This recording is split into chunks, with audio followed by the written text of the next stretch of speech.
4 na taon na ang nakalipas matapos makaalis sa kanilang mga kinalakihang tahanan ang mga residente noon ng Sitio 15 sa Barangay Taliptip, Bulacan, Bulacan. Ito ang 2,500 hectare reclamation project na unti-unting binubuo ng San Miguel Corporation noong pang 2020. Ang mga taga-Sitio 15 ay ilan sa mga apektado ng relocation ng San Miguel. Pinagiba sa mga residente ang kani-kanilang tahanan upang simulan ang Bulacan International Airport at saka naman sila nirelocate sa Barangay Bambang, Bulacan.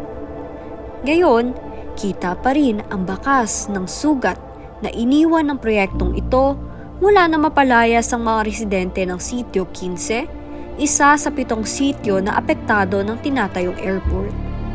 Layunin man itong makapaghatid ng mamamayang Pilipino sa iba't ibang sulok ng mundo, tila may mga naiiwan, naaapakan at naisasantabi.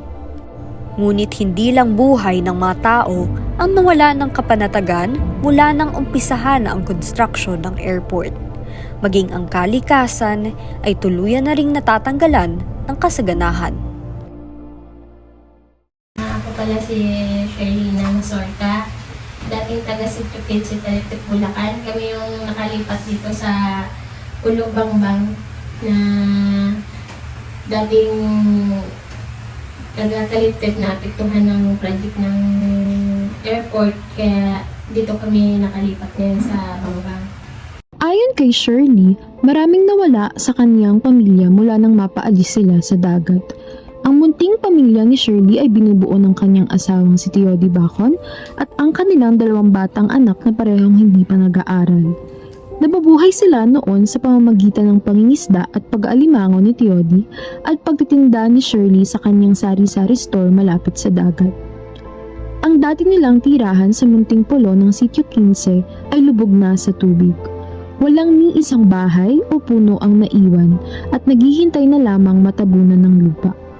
Ngayon, sila ay naninirahan sa Barangay Bambang sa loob ng isang compound na pinagawa ng San Miguel Corporation.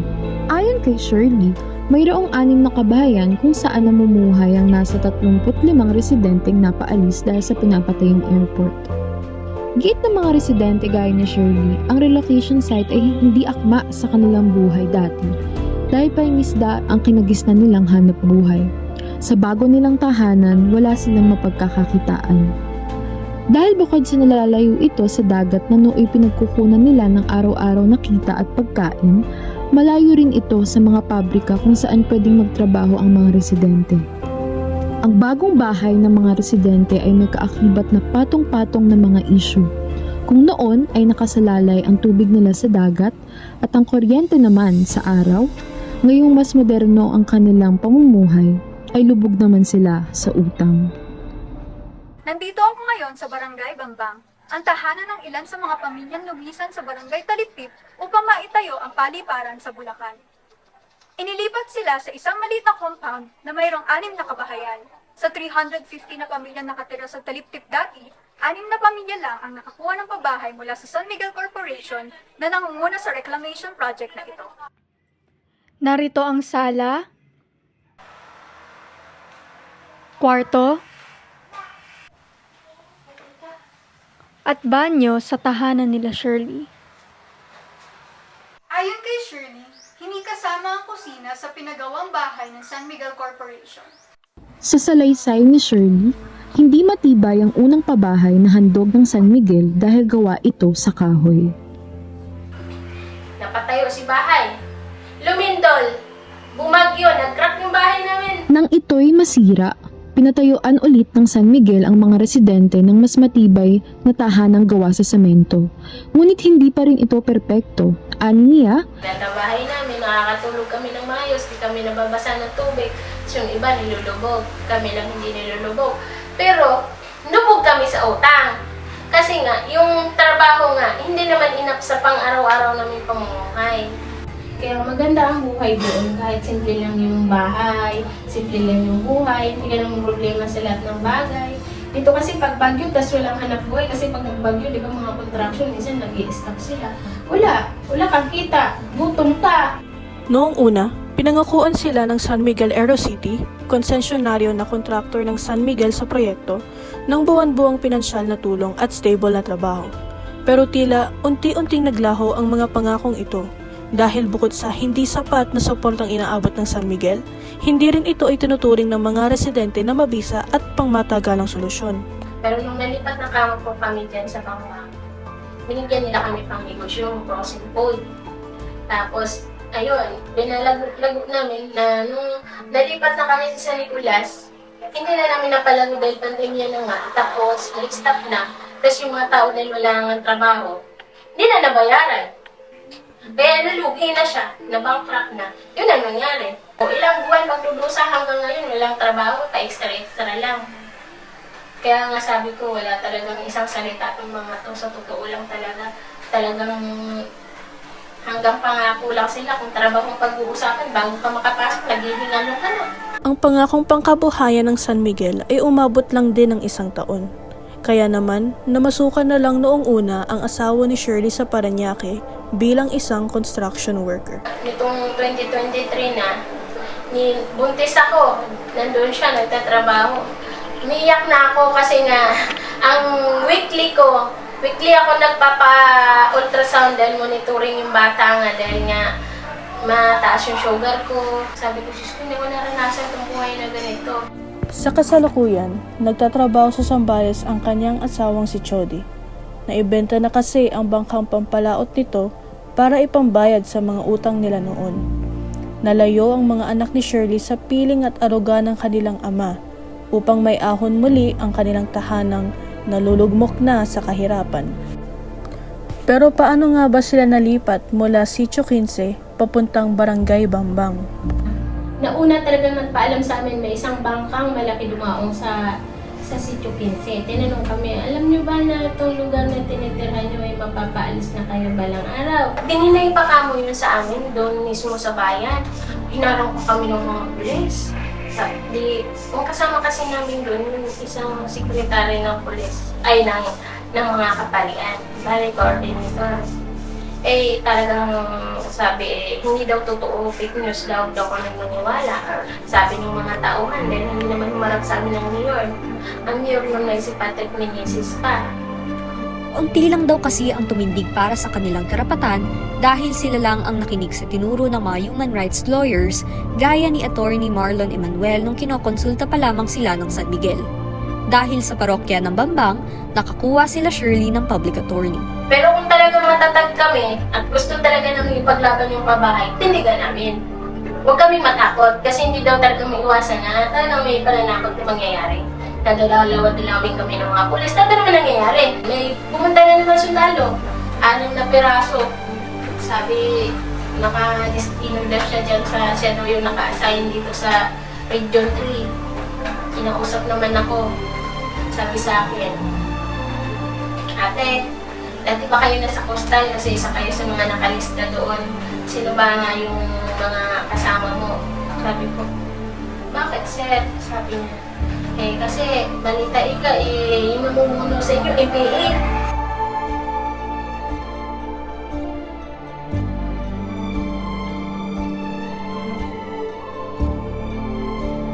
Ayon sa isang pag-aaral na Internationally Important Waterbird Sites in Manila Bay, Philippines noong 2018, ang Bulacan-Bulacan na lang ang natitirang pinakamalawak ng mudflat at sandbar areas sa Manila Bay na mayroong matibay at mayamang ekolohikal na kondisyon.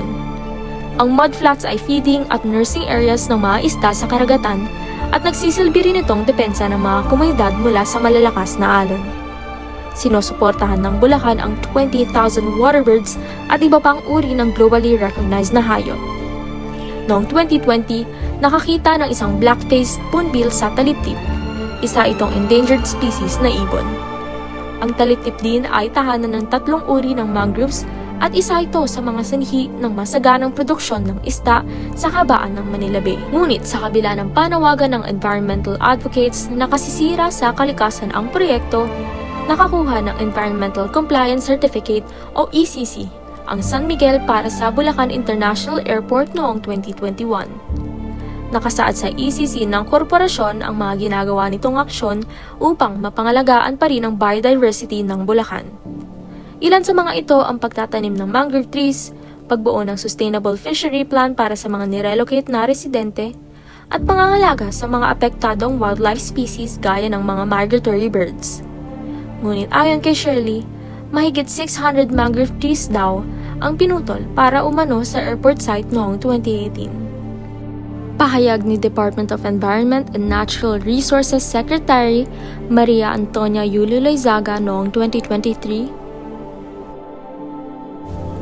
Bumisita rin si Pangulong Bongbong Marcos Jr. noong Agosto 2023 sa Bulacan dahil sa matinding pagbabaha rito dulot ng bagyong Goring. Isa sa mga unang aksyon ng Pangulo noong naupo siya sa Malacanang ay ang pagbasura sa panukalang magpatayo ng pinagsamang Aerotropolis at Economic Zone sa Bulacan. Ngayong taon, ang hangganan pa rin nito ay ganap na pagsasabatas matapos baguhin ng mga kongresista ang ilan sa probisyon ng panukala. Para sa Vice President ng Oceana Philippines, malabo itong nangyayari. Reclamation siya at sinisira mismo yung mangrove forest, and when you go into reclamation, hindi lang yung mangroves lahat na andyan, talagang tampakan. So ano bang nandyan? Seabeds, isda. How can you say a project is sustainable when in the first place, yung proyekto na yan nagmula sa pagsisira ng mangroves, ng marine ecosystems, ng wetlands, ng kabuhayan ng ating mga kababayan. Hindi yan sustainable. Itinanggi ng San Miguel Corporation ang mga akusasyong nagdadawit sa kanila sa pagsira ng kalikasan sa Bulacan. Narito ako sa ilalim ng Perez Bridge sa Bulacan, Bulacan. Ayon sa mga mangingisda rito, ito na raw ang pinakamalapit na lugar na pwedeng matanaw ang itinatayong New Manila International Airport. Dito sa Perez Bridge, mapapansin na bilang na lang ang mga mangingisdang nasa daungan. Onti na lang din ang pumapalaot malapit sa tinatayong paliparan dahil ipinagbabawal ng lapitan ang construction zone ayon sa San Miguel Corporation. Ayon sa mga residente, naubos na rin daw ang mga mangrove trees dito sa dagat na nagsisilbing pahingahan ng mga ibon at first-line defense ng mga komunidad mula sa kalamidad. Isa sa mga mangingisdang apektado sa pagpapatayo ng bagong airport si Primitivo Canceran Jr. na ipinanganak sa Tiliptip, Bulacan. Sa edad ng 54, masasabi niyang buong buhay na siyang sanay sa pangingisda. Dahil walang buwan ng sweldo sa pangingisda, nakadepende ang lahat sa huli nila araw-araw. At ngayong apektado na ang airport construction ng dagat, apektado na rin ang kita. Hindi ko kasi maano yung kita dahil kung ano mahuli, yun na lang binibenta namin. Paano mahuli ng loob na isang araw, paano naman? Kasi nakakadamandaan, tundaan, hindi pare-parehas sa panguhuli. Kumpara po noon, ano pong mas malaki ang kita? Ano pong mas maganda? Maganda nung araw kasi marami pang hayop na tumatabi. Hindi kagaya ngayon kasi natambakan na nga. Wala nang ganong hayop na tumatabi. Ayon sa One Ocean, dahil sa pagtambak ng lupa sa dagat, nagugulo ang ilalim ng karagatan. Pati ang yamang dagat at kapaligiran nito ay nababagabag na rin, dahilan kung bakit unti-unting umaalis ang mga isda. Ang ginawa naman isa ngayon. Bakit Kasi po? sa panguhuli nga ng isda. Kasi maraming tumatabing isda buot nung hindi pa nagagawa yun. Kamusta naman po yung mga buhay ngayon? Yung bayarin po, gano'n. Nakakaya pa naman po. Bayarin sa... Sa ano po, bahay po, gano'n. Nakakaraos naman din. 2 buwan bago mabayaran. Nakakaraos din. Mula nang matambakan ng dagat, pinagbawal na raw mangisda malapit sa itinatayong airport. Pinagbabawalan nila na lumapit sa tambak. Gano'n. Yun lang naman. Pumasok sa loob. May nahuli pa po ba dyan? Kaya sa may tambak na mga isda? Wala na dahil pulong na yun. Parang plus daan. Ayon sa kanya, parang nakikipagpatintero pa rin sila sa mga pagkakataong magkatrabaho muli ng maayos sa dagat. Kaya ngayon, sa edad na 54, naisip na ni Primitivo na iwanan ang hanap buhay na nakasama na niya sa pagtanda para pag dumating ang araw na tuluyan ng matambakan ng buong dagat, hindi titigil ang kanyang buhay. Pero ngayon, habang hindi pa tapos ang Bulacan International Airport, patuloy pa rin sa pamamalaot si Primitivo. Dahil andun pa yung utol ko kasi, kapatid. Saan po nakatira ngayon yung kapatid niyo? Doon sa may ginagawang airport. Doon pa rin po sila? Isang kubo na lang. Sa gitna po? Hindi, sa tabing dagat mismo. Hindi pa po sila na-aapekto ng ano? Hindi pa natatambakan yun. Hindi pa inaabot ang tambak. Pero pag natambakan na po? Yan na yun. Paalisin na yun mga sandali. Isa na namang pagpapaalis ang inaasahang mangyayari dahil sa expansion ng proyektong paliparan sa ibang sitio sa Bulacan, Bulacan. Tsatsaga lang doon. Kasi alam kong hanap buhay. Dagat. 4 na taon na ang lumipas mula nang simulan ang Bulacan International Airport. Ganito katagal na ring iniinda ng mga apektadong residente at maging ng kalikasan ang perwisyong kaakibat ng proyekto.